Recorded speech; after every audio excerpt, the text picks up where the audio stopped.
கர்த்தருக்கு ஸ்தோத்திரம்.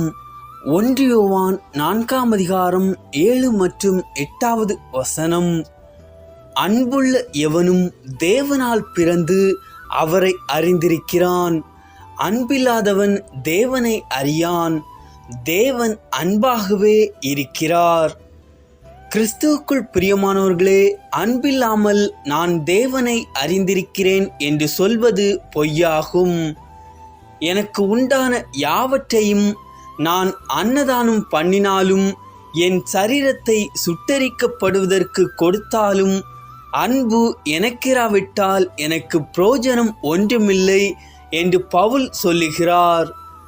தேவனில் அன்பு கூறுகிறவனவனோ அவன் தேவனால் அறியப்பட்டிருக்கிறான். உன் தேவனாகிய கர்த்தரிடத்தில் உன் முழு இருதயத்தோடும், உன் முழு ஆத்மாவோடும், உன் முழு மனதோடும், உன் முழு பலத்தோடும் அன்பு கூறுவாயாக என்பதே பிரதான கற்பனையாகும். ஆமேன். தேவன் தாமே உங்களை ஆசீர்வதிப்பாராக.